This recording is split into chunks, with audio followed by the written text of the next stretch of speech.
Good morning, church. It's Reverend Ahmondra. Blessings to you this morning. My message this morning is going to be focused on the fact that all of us are so excited because we're getting the vaccine and soon we're going to be out in the world together, stepping into what probably will be a new normal for us. In 2020, we got real clear with the fact that we are all connected, that whatever is going on with me definitely can impact you. And we learned that from the virus that was passing from each of us, making each of us sick.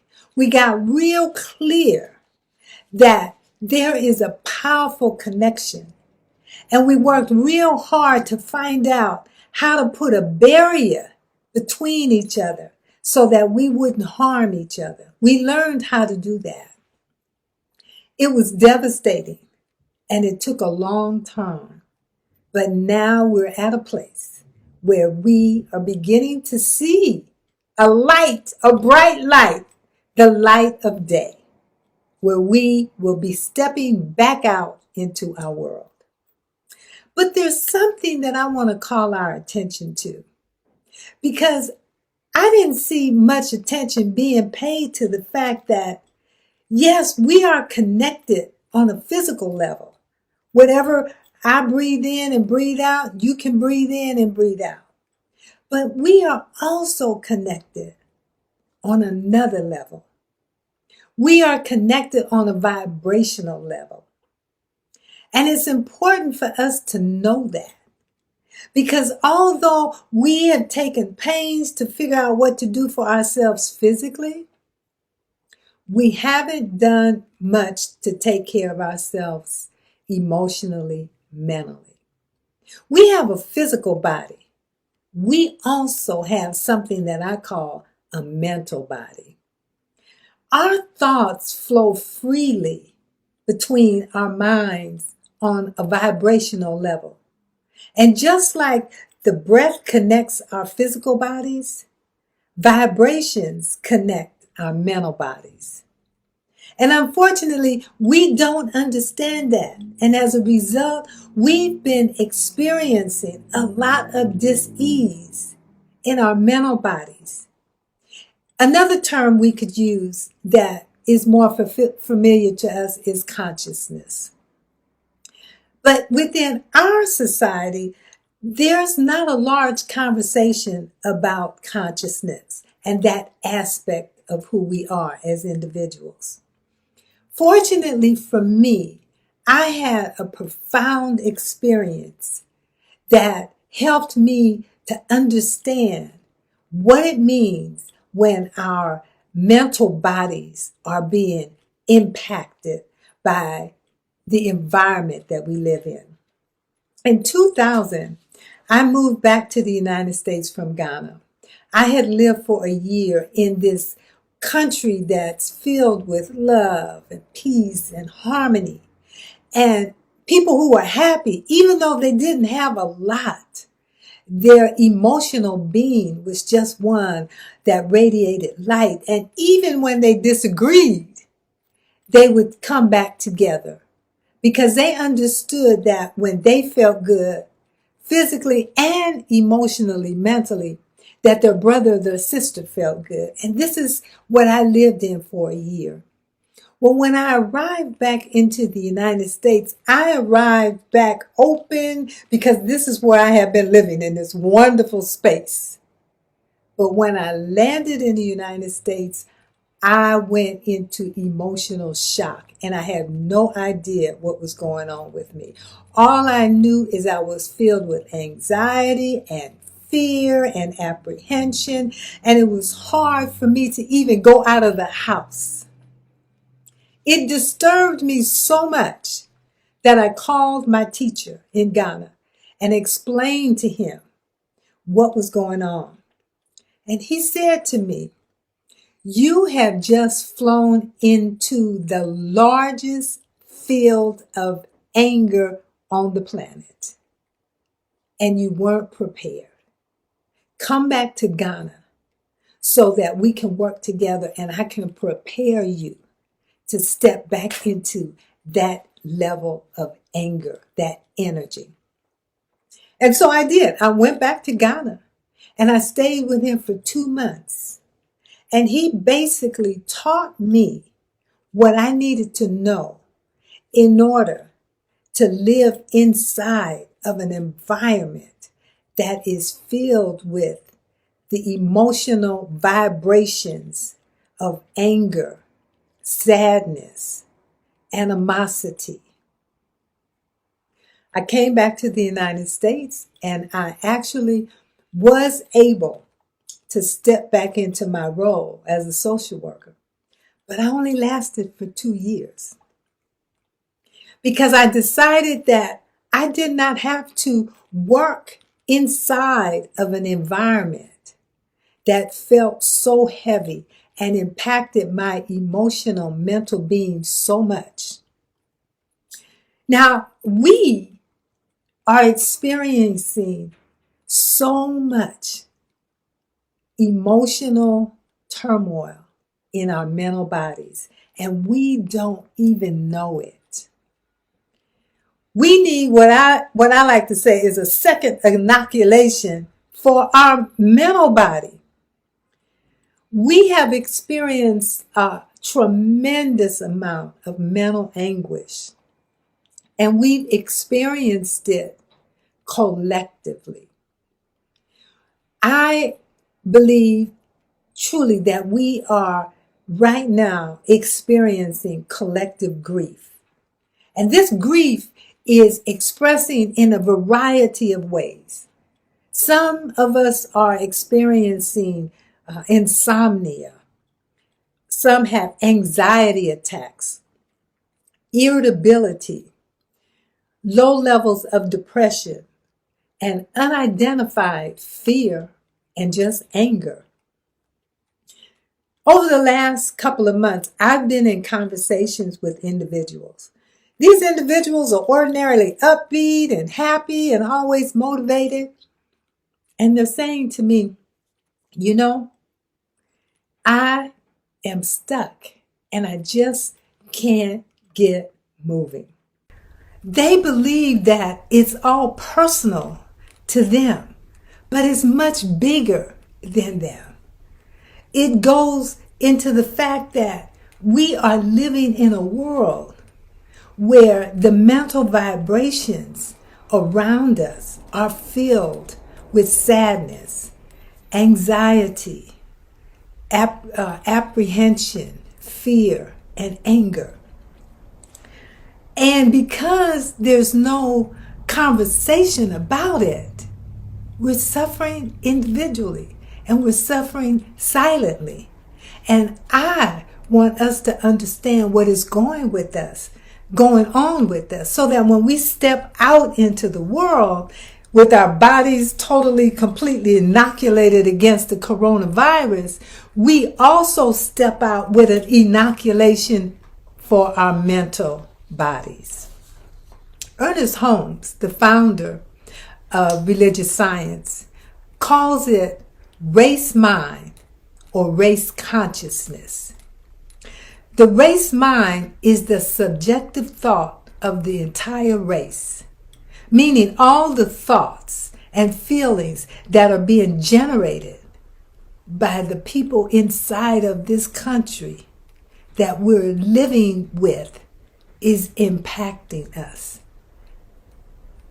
Yes, we're individuals, but we are also collectively one, because we are inside of the mind of God, and we are generating everything that's the opposite of spirit and God.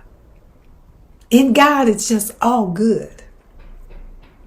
But inside of our individual thoughts and the patterns that we are creating, there's fear, there's anger, there's emotions and thoughts flying around impacting us that are causing dis-ease in our mental bodies. Ernest Holmes goes on to further say that there is also something called race suggestion. That through our individual mentality, we have the tendency to reproduce what the race has thought and experienced. Now that's pretty deep.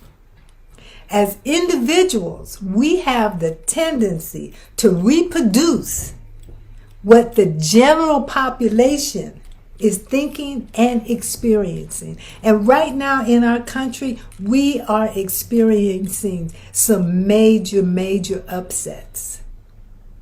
And it's impacting each of us individually. When there is an overpowering grief circulating, we experience it, just as we experience an overwhelming sense of fear and anger when it is prevalent. These accumulated patterns of thought generated from other human beings operates through any person who is receptive to them. And here, the operative word is receptive. When I went back to Ghana for those 2 months, that is exactly what my teacher helped me to understand, is that I was being impacted by this race consciousness because I was receptive to it. I have control over whether or not I allow that to come in. And when I'm not aware of it, it comes right in. And I can't distinguish it from my own thoughts. But when I'm aware that there is a collective field of thought, I can put a barrier up for me to keep those thoughts from creating dis-ease in my mental body. Now, we are all very anxious to return to some semblance of normalcy. The way to shield ourselves from race thought or race suggestion is by knowing that it cannot operate through you, or that you cannot be impacted by it, by the suggestions, if you do not allow it. We have to be vigilant about what we're thinking, learning how to know the difference between external input and internal input. External input is generated from race suggestion or race consciousness, whereas internal input is generated by our higher self, our divine self. When thoughts come to us from the external sources, we do not have to accept them as our truth. We can see them pass by. We can even examine them, but we don't have to hold on to them and make them a part of our mental body. We can reject them. Ernest Holmes states that race suggestion is a prolific source of dis-ease. For an entire year, we have been living within extraordinary circumstances that generated unusual amounts of collective pain and anguish. It's extremely important that we take the time to attend to our mental bodies prior to jumping back into our normal lives. Because if we do not actively address what's going on with us individually and how race consciousness is impacting on us, we will move back into our lives and our mental bodies will be filled with thoughts and feelings that are destructive to us. It's imperative that we inoculate our mental body just like we are inoculating our physical body. Right now, in our society, we are experiencing overwhelming amounts of uncertainty and anxiety. And it's expressing as anger, but more than that, it's expressing as fear. Fear produces this mysterious chemical that's released into the blood. And as soon as that anxiety, whatever's causing the fear, goes away, that chemical is released. Now, if fear can secrete a germ which impacts the physical body, it is possible that it also secretes a type of mental germ that impacts the mind. It becomes possible that we can catch fear from others the same way we would catch a virus. Currently, fear is prevalent in our country. The healing of fear and anxiety will not be found in a drug or a physical manipulation. The cure is found only within our own minds. Where fear is the disease, we have to be our own doctors. Each person should analyze their own thinking to identify the thoughts that are creating the fear. We are afraid of this, we're afraid of that, or something else. We are afraid of what has happened in the past. We are afraid of what's happening now. We are afraid of what might happen in the future. Our inoculation to the fear generated by race suggestion is our only way to release ourselves from being impacted by energy that is toxic to our mental bodies. Faith and confidence is the antidote. It's the vaccine to that fear and that anger that's impacting our mental bodies. So where are we going to get this faith and this confidence? There is no reason to think that we will find it outside of ourselves. We will find it in our direct faith in God.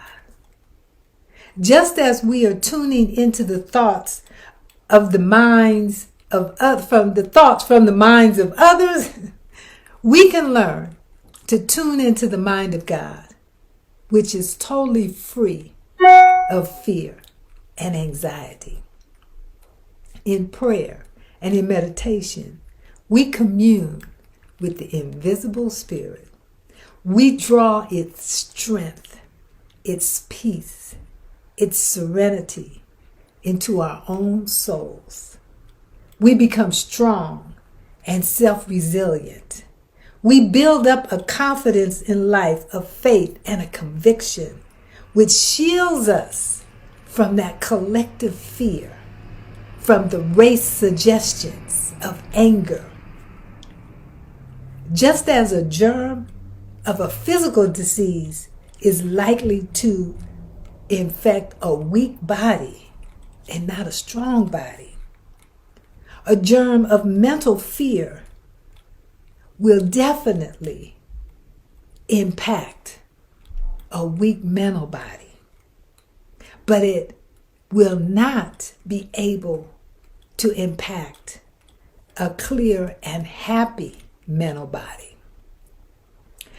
The quickest and the most effective way to get rid of fear is to get quiet and lift up that whole thought in confidence and faith to something bigger than we are. When we call forth the Spirit of God within us, we grow in faith and begin to trust in the divine right order that is working in our lives and in the collective life of our country. We do not allow anything from without to disturb the perfect peace within. We trust the process and then we relax into it. I know for the past several months, I was experiencing anxiety and sleeplessness and irritability.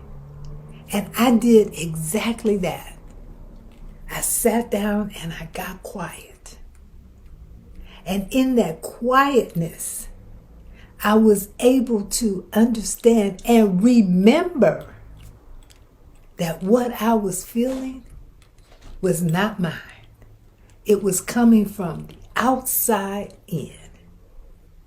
And the minute I realized that, the minute I acknowledged that, I was able to move back into a space of peace, move back into a space of harmony, move back into a space knowing and understanding that everything that is occurring is in divine right order. No matter how bad it looks, how bad it feels, there's a higher purpose that is occurring underneath everything.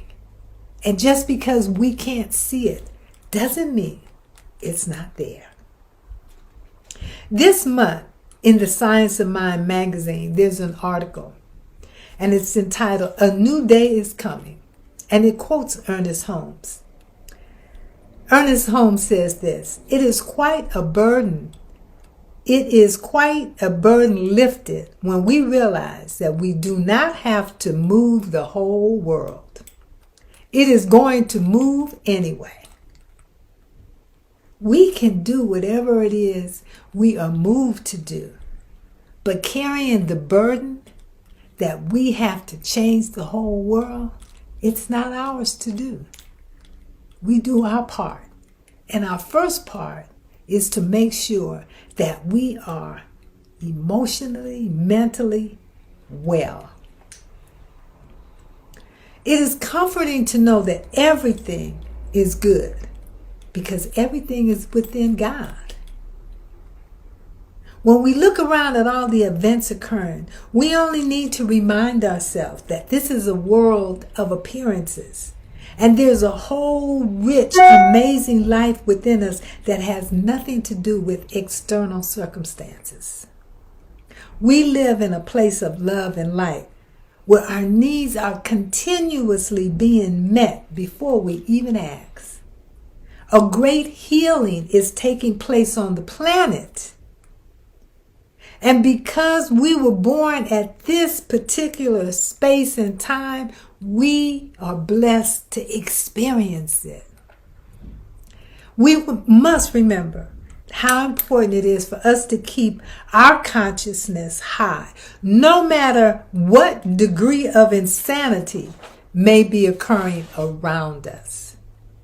It is also our responsibility to stay conscious to what is real, which is God's love, and what is not real, which are the feelings of hopelessness generated by external events. So as you begin to move back into the world, create techniques, behaviors, rituals that will keep your mental body inoculated against all forms of dis-ease. When you do feel fear, let it out by sharing it with someone who is close. Don't hold it in. This releases the tension that the fear has created in your physical body. Learn to face the fear, analyze it, and explain to yourself there is nothing to be afraid of because you live within a powerful, loving energy that is always working for our good. Lay down the fears and the doubts and the anxieties and see them moving away from you until they disappear. We are all having experiences of external events impacting on us. It's up to us how much we allow it to create dis-ease within our mental bodies. We're working hard to keep our physical bodies well. Let us work just as hard, or even harder, to keep our mental bodies in a state of well-being. So that when we move back out into the world completely, we're moving out physically well and emotionally and mentally well. This morning I want to leave you with scripture from Mark chapter 5, verse 36. Jesus said to the leader of the synagogue, "Do not fear, only believe."